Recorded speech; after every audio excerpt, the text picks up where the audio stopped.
How you guys doing today? It's Anthony Gangi. Welcome to another episode of Tier Talk. Guys, today's going to be a great discussion. We're going to talk about dealing with lazy staff. A request came my way through the email. It's from a supervisor who has asked us a question. He said, how do you deal with lazy staff? Now, yes, I feel that a lot of us believe that the answer may be a bit simple, but I thought in this episode we could also discuss why certain staff may be lazy, what is the outcome of a lazy staff member if it's not addressed, and basically some of the actions that we could take to ensure that we do what's best for the team. My guest today will be Joe Pomponio, but before I bring him on, let's talk about our sponsors. My first sponsor is American Military University. Guys, if you're looking to get a degree, seek higher education, please check out American Military University. It's a great online school. Very supportive of what we do here on Tier Talk. Also very supportive of just what we do in the corrections profession. So if you get a chance, please check it out. We also have my book is on the market, Inmate Manipulation Decoded. That book is doing very well, definitely making its sales across the country. It's used for training all across the country. So if you guys haven't, pick it up. You know, it's available on Amazon. The link to that is in the description. We also have my other book. This book is starting to get some momentum all of a sudden, and it's Lessons Learned While Working in a Prison, My Journey from Officer to Administration. Guys, this book is loaded with tons of tips from not just myself, but just different people from all walks of the corrections profession. So if you guys get a chance, please check that out. The link to that is also in the description. And we also have our Tier Talk mugs.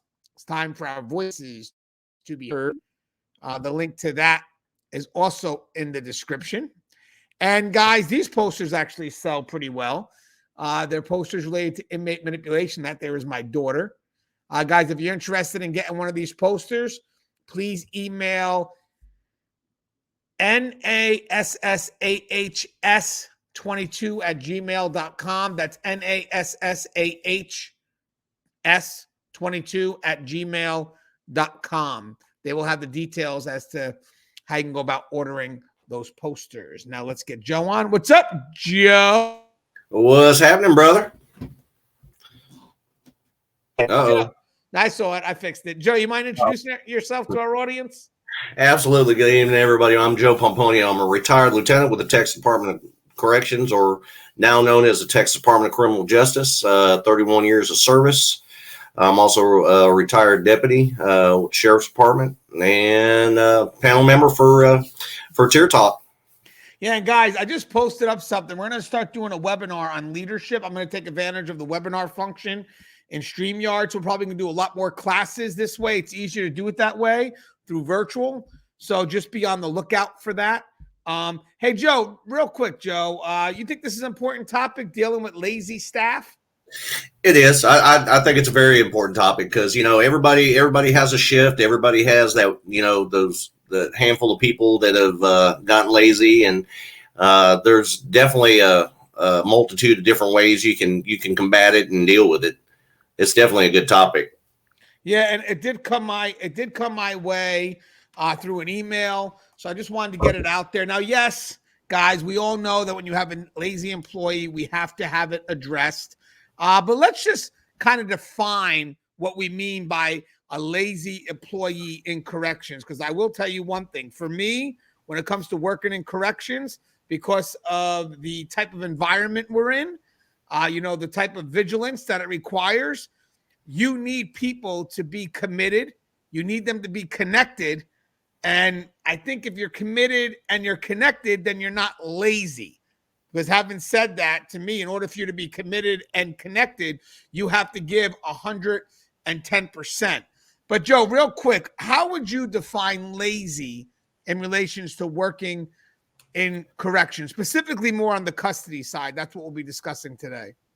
I mean, your general lazy employee is the one that, you know, that generally shows up on time or a few minutes late every day, does the bare minimum to get through their shift, doesn't really go out of their way to help anybody or anything, and just generally flies below the radar.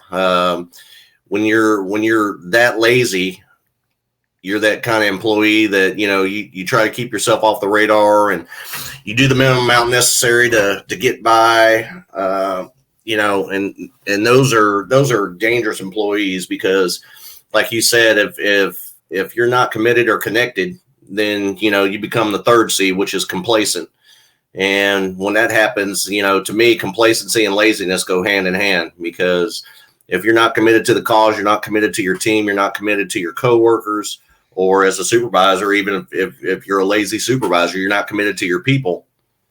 It never ends well. I agree with you, Joe. I think for me, when I look for commitment, when I look for someone that's connected, I do look for them to go above and beyond. I think that's what this profession requires. And guys, that's on all levels, by the way. I mean, we do expect that from our management. We do expect that from our immediate supervisors. And we should also expect that from our peers. So having said that, for me, being lazy are kind of relates to also people not just not getting up and doing the job, but also looking for shortcuts. I mean, to me, that's where it's a bigger concern, because when you have people that are doing shortcuts, it's people that are not doing the job at 110% effectiveness, which means that they give the facade that they're doing the job, but they're cutting corners. Now, I've worked with people that have been lazy, which just don't get up, and you have to motivate them. You have to motivate them, and then you have to watch them, and you have to make sure they get the job done. My biggest concern are the people that take shortcuts who are lazy, but you may not know. And now you're expecting them to have done the job at 110%, because they'll come back and like, hey, I took care of everything, we're good. And it's like, okay, then you keep moving. And then one day you kind of find out like, hey, I don't think this guy's as productive as we thought they were. Like I've seen people on the surface that are lazy, and you got to push them and watch them, and just, you got to get on top of them until a point where it's like, you know what, this person, I just can't have them on the team anymore because they're holding the team back. But then you have some people, as I mentioned, that pull the guys that they are giving you 110% until you look at the outcome of their work, until you look at the effort that's going behind the outcome of that work. So Joe, have you ever met that person that you feels going above and beyond, and you kind of believe it for a little bit until maybe one day you start checking the work and you start seeing some corners being cut, maybe even looking at some video cameras and seeing some tours not being done? Oh yeah, absolutely. I mean, you get those that'll what they down here in the penitentiary, what they call sell you the hog, and on first impression everything looks upfront, presentable. You think you got you a workhorse, and in reality you start checking behind them, looking at certain things, because you start noticing little things, paperwork errors, or just something minute. And when you start checking behind them, you see that 30-minute security checks aren't getting done like they're supposed to. You find out that they're not doing their searches like they're supposed to. They may be documenting them differently. Just little things. And when you find that, to me, the only thing I ever asked of my people below me was be truthful, don't lie to me, and, do what I expect you to do, which is your job. I don't expect you to wear a Superman cape or have an S underneath your shirt. I'm not looking for that. But if you go above and beyond, not only are you setting the stage for yourself to progress further in the correctional role, but you're also taking your first steps into the supervisory levels, because that's, you face it, that's how all of us got our start in the supervisory level, because we went above and beyond, the usual employee, and, we kind of put our face and our name out there. And, when you're that style of employee, that matters. That really does matter. But yeah, I mean, everybody has that first impression of a person, and you think, okay, damn, this dude's all right. He's a good hand. And, 3-4 weeks, maybe a month or two later on down the line, you start noticing a little inconsistencies. And then when you start digging into things and looking at it, and you find out what type of person that really is, it's a bad thing. Yeah, what's funny about what you said? I worked with an individual. I was their supervisor, who I thought the person was a go-getter. They would always volunteer. And I'm like, oh, this is great. The person would look like they were helping out and going above and beyond until I started following up on their work, and they weren't doing any of it. And the sad thing is the person had also volunteered to do a lot. So I was believing that this person was this go-getter until one day I happened to be in an area where he should have been doing this specific job, and he wasn't there. And then when I finally kind of looked into it, I'm like, that was weird. We had a chat later on, and he had told me of all these things that he had accomplished, which was including this one task. And I'm like, well, that's weird because I didn't see you there. So, you go back, you check the videos, and then you notice on one night he's not there, and then on the other night, and then on the other night. And it's like, man, and this person was someone that on the surface you thought was a go-getter. But then again, after you do a little research, it turns out this person wasn't doing any of the work. And to me, that's hey guys, be wary of that, because I didn't even expect to cross into that. Be wary of those that are lazy, but you may not see it. You may not see it until you're doing your research, and you're, like Joe said, you're following up, and all of a sudden this person that you took as this hard worker is actually probably just not doing anything, just basically just telling you, yeah, I got this done, I got this done, I got this done. And all of a sudden you review it and you realize that the person either hasn't been doing it or has been severely cutting corners. Yes, and Joe, that does happen, unfortunately.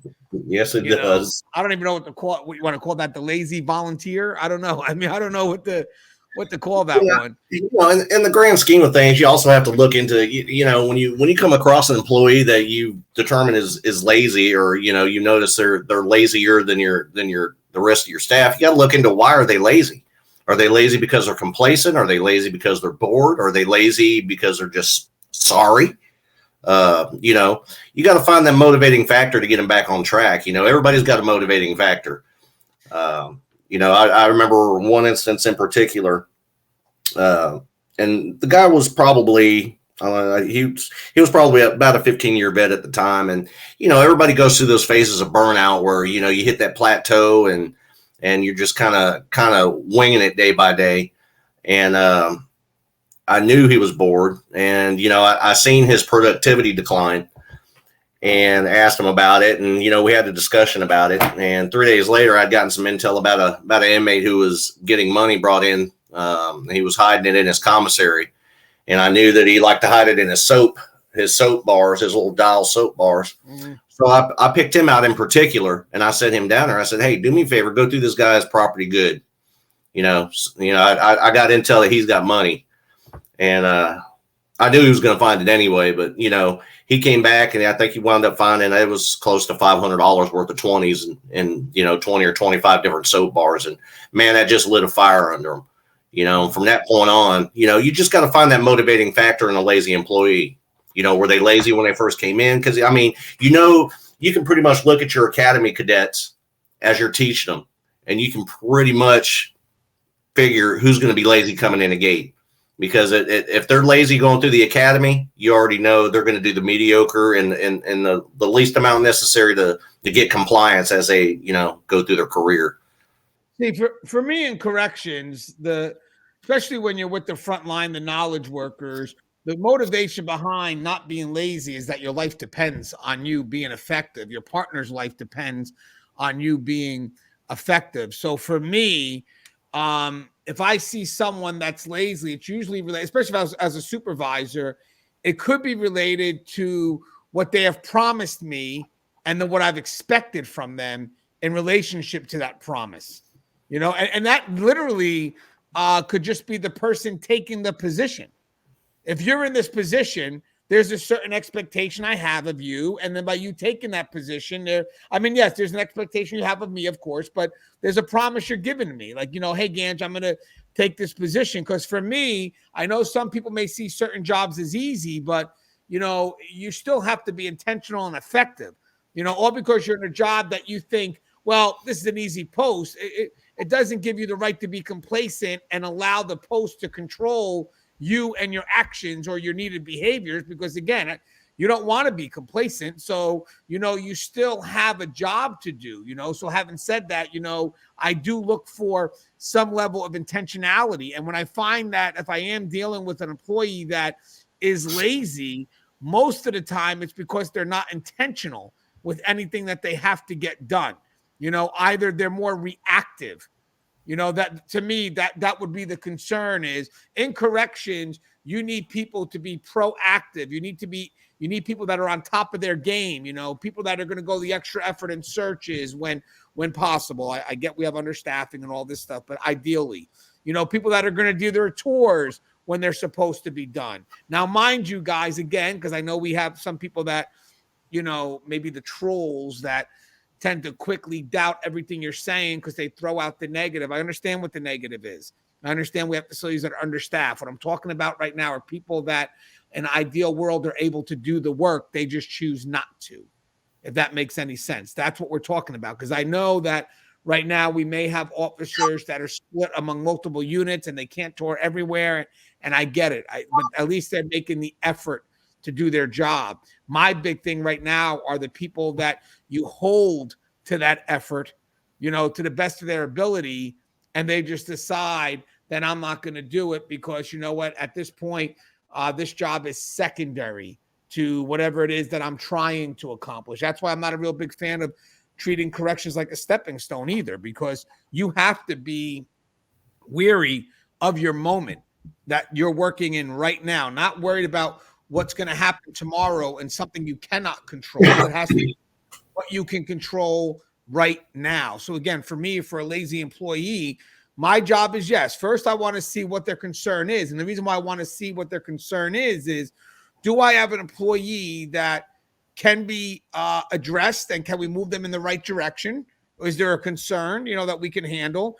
Or do I have an employee just doesn't want to do the job, doesn't want to kind of step up and do what's expected of them? So for me as a supervisor, and I agree with Joe, the first thing I want to determine is, why do I believe, because I'm going to look at me first, why do I believe this person is lazy? What is it that I need them to accomplish that they haven't accomplished thus far? Would that be a good way of looking at things first, Joe? Yeah, absolutely. I mean, when everybody comes in new, they're new. Some are, trying to soak up the knowledge, trying to learn the routines, and you get a handful that come in and they just don't care. And the question is why. I've always been the type of supervisor. I'll give you the opportunity to save yourself. I want you to save you. I don't want to be the one to have to do it. I want you to save you. But taking it further than that, as a supervisor, we're obligated to find out why we feel that way. Why do we feel that you're lazy? Why do we feel that this certain employee is lazy? Is it because they're just generally lazy in general in life? Or is it because we're not challenging them enough? What are we doing to help them succeed? And, that's our number one focus. We want you to succeed. We want everybody to succeed. We want everybody to succeed. We want everybody to go home safe every day, the same way they walked in. And you can't be lazy in this profession and expect that to happen every day. Not only is it bad for yourself, it's bad for your coworkers, it's bad for your team, because, laziness leads to complacency and non-compliance. And at some point it's going to get either you or get somebody hurt. So, us as supervisors, we need to address that. We need to get to the root of that problem and find out why. Yeah.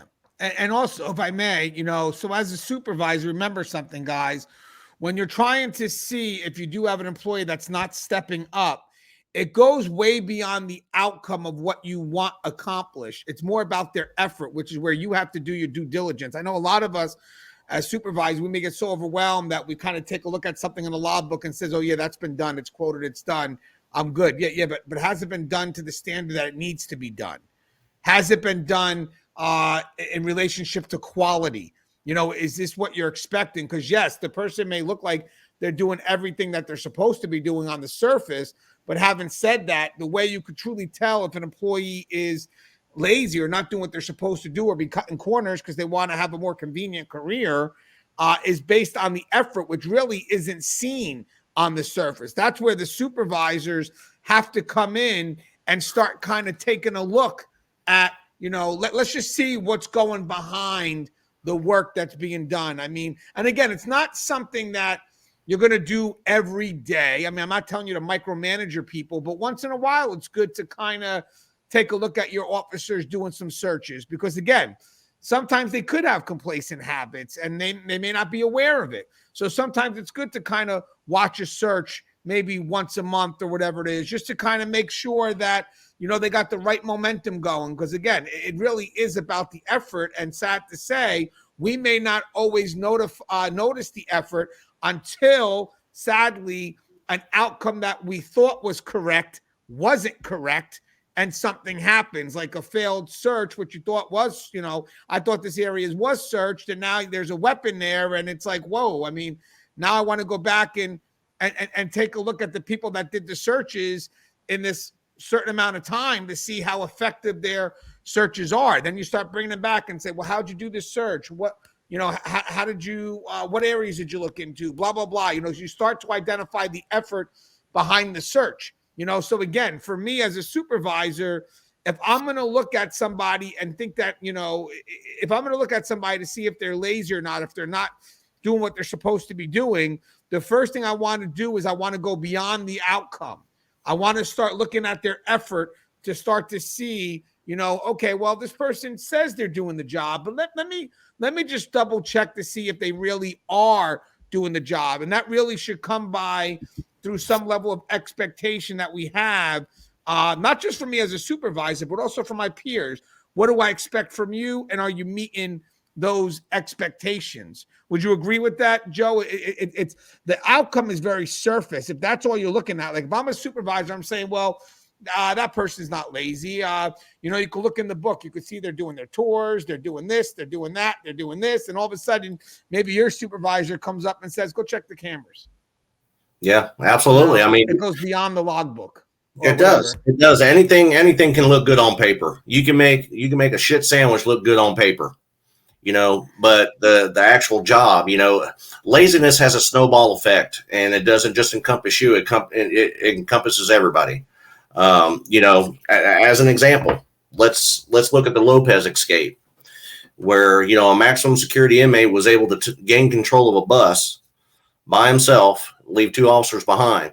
There was a series of non-compliant, complacent, and lazy people who had their hands in it. And it started with the line officer who was supposed to search the property. They didn't, but turned around and told the supervisor that the property was searched. The supervisor in turn takes the property without looking at it himself or even scanning it, puts it on a bus, and 2 hours later, we have a hijacked bus. And it all starts with complacency, and it all starts with laziness. Laziness doesn't just encompass you. It's a snowball effect. If I'm doing everything on paper and I tell my supervisor, Gangi, hey, it's done, we're good, everything's good to go here. And, an hour later, inmate's found dead in his cell. And it turns out that he's been dead for 2 hours. Ganji's going to question, well, shit, Joe, you told me that you did your damn searches. You noted you did your damn searches. And it's all because Gangi trusted what I told him up front. And now my decision has an outcome on Gangi. Now Ganji's got to answer questions about why he took my word for something I told him I did, which I really didn't. So, laziness as a general rule, it's a snowball effect. It goes downhill and it gets bigger and bigger and bigger with, more people that, it comes across.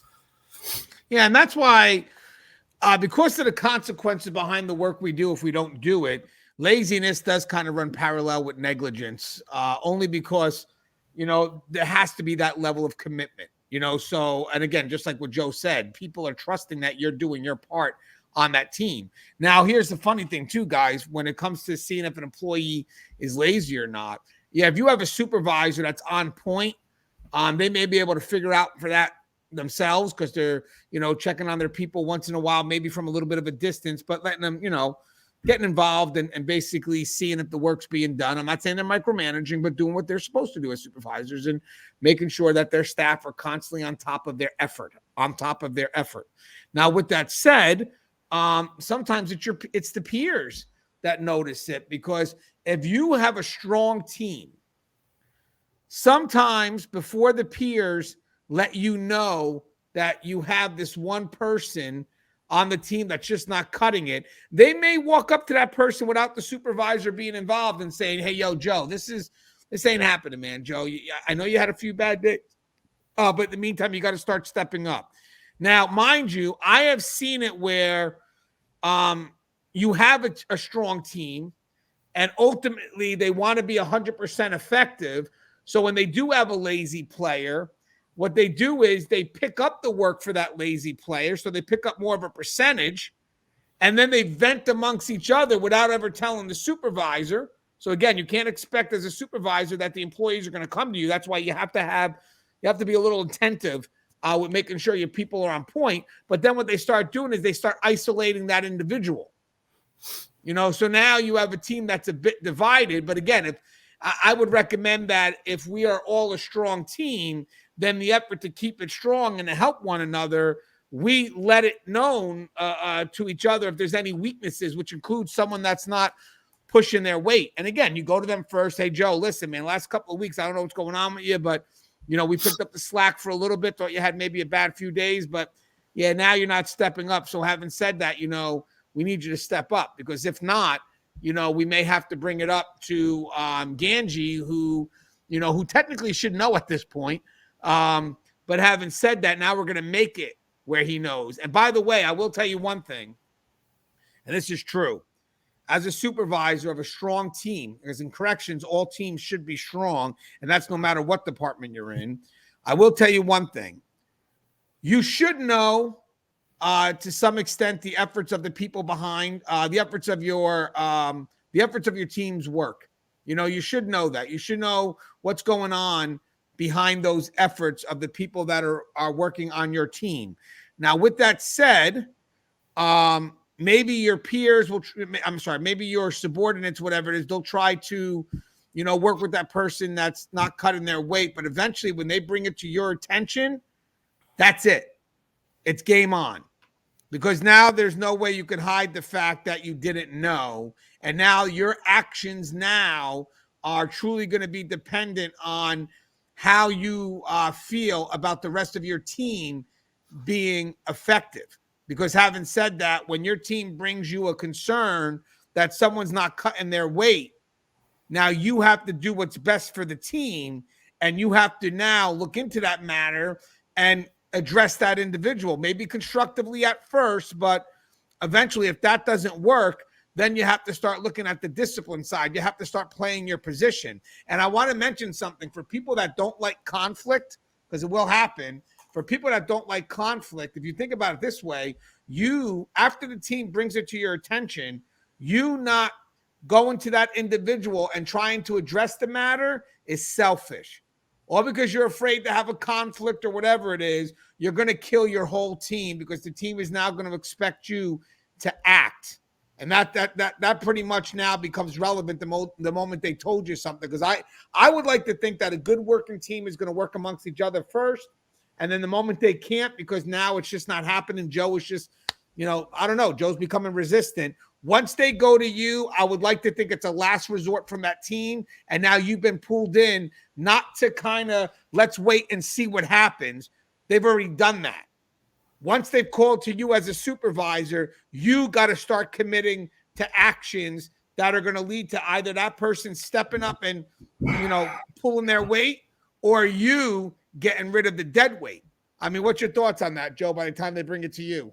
Oh, absolutely. I mean, if they're bringing it to me, then, they've already tried to informally take care of it on, themselves.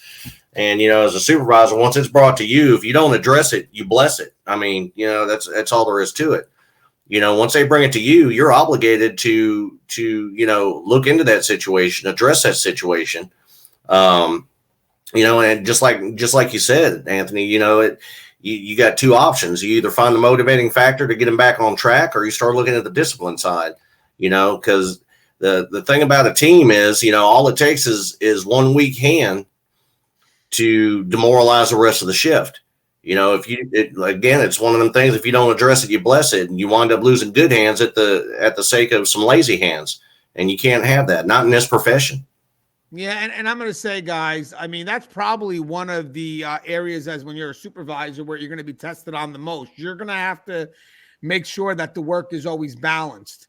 That you do something that makes sure that everybody on the team kind of shares in the same percentage of work that has to be done. That's kind of the one thing that you tend to balance. You don't want to overwhelm people with too much work. Again, it's in fairness. I mean, again, that even goes with supervisors that play favorites.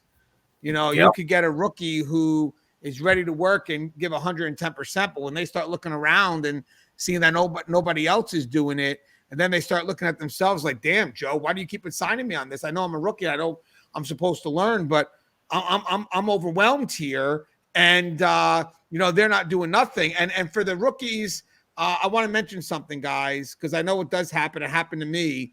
Well, actually, this is more directed towards the seniors. I apologize. I know that you want to let your rookies work because you want to let them learn. I get it. But believe it or not, guys, learning is at a controlled pace. You're not learning shit when you're overwhelmed. So if you're trying to use that excuse that I want the rookie to learn more, and that's why I got my foot up in the office, not helping them, that's not what it's about. Because even when they're doing the work, you should be next to them, cultivating them, teaching them the value behind the work that's being done. This is not an excuse for you to say, well, I got a rookie here. Let me just go ahead and put my feet up and let me go ahead and use the excuse that I did that when I was a rookie. Yeah, well, how did you feel? Because I know when that was happening to me, I was kind of pissed off because I was running around, let's say at one point doing everything, and I would go back and the senior officers weren't doing nothing. And the big thing was like, well, we've been there and we've done that and it's your turn now. It's like, guys, we got to get rid of that mentality because at the end of the day, we want people to enjoy the work. We also want people to understand the work that they're doing. And you cannot do that if you're being overwhelmed with just task after task after task.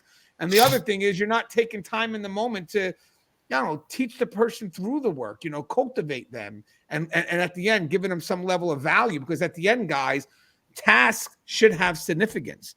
And a staff member that's new is not going to understand the significance unless you are next to them, telling them, why it's so important to do these things. Even though it may look tedious at first, let me tell you in the long run, in the bigger picture, what this plays out into. But having said that, so again, when you do have a lazy staff member, obviously constructive, like we mentioned, but the supervisor has to act because in the end, you're being tested 100% because the team knows. Let me, that's another thing. And I kind of alluded to that, but just to remind people, the team is going to know before you know as a supervisor that there's someone not cutting their own weight. That's the truth. And they may try to deal with it, as I mentioned, in their own ways until it comes to you. But remember, they've been dealing with it probably a lot longer than you've been aware of it. So as I said, when they come to you and they tell you there's a concern, they don't want to wait anymore. They want you to go out and fucking handle it. So having said that, it's a test of you as a supervisor. It is. But it also is a test on, whether you care enough about your team to get past that selfish thing of, I just don't want to have a conflict. No, you are. That's your position now. So try to be constructive. But if not, be prepared to cut that dead weight. Hey, Joe, you have any closing thoughts? Yeah, I mean, for the frontline staff and the supervisors, take a long, hard look. Don't be quick to label somebody lazy right off the bat. Know a little bit about them. Look into their background. You got several people nowadays working 2 jobs. Are they lazy because they're tired? Like I said, are they lazy just because they're sorry? Do your due diligence and don't be so quick to label somebody as lazy. For the supervisors, when your people bring you that grievance that, hey, they're not cutting their weight. We gave them a shot. We gave them a chance. We gave them time. The dude is dead weight.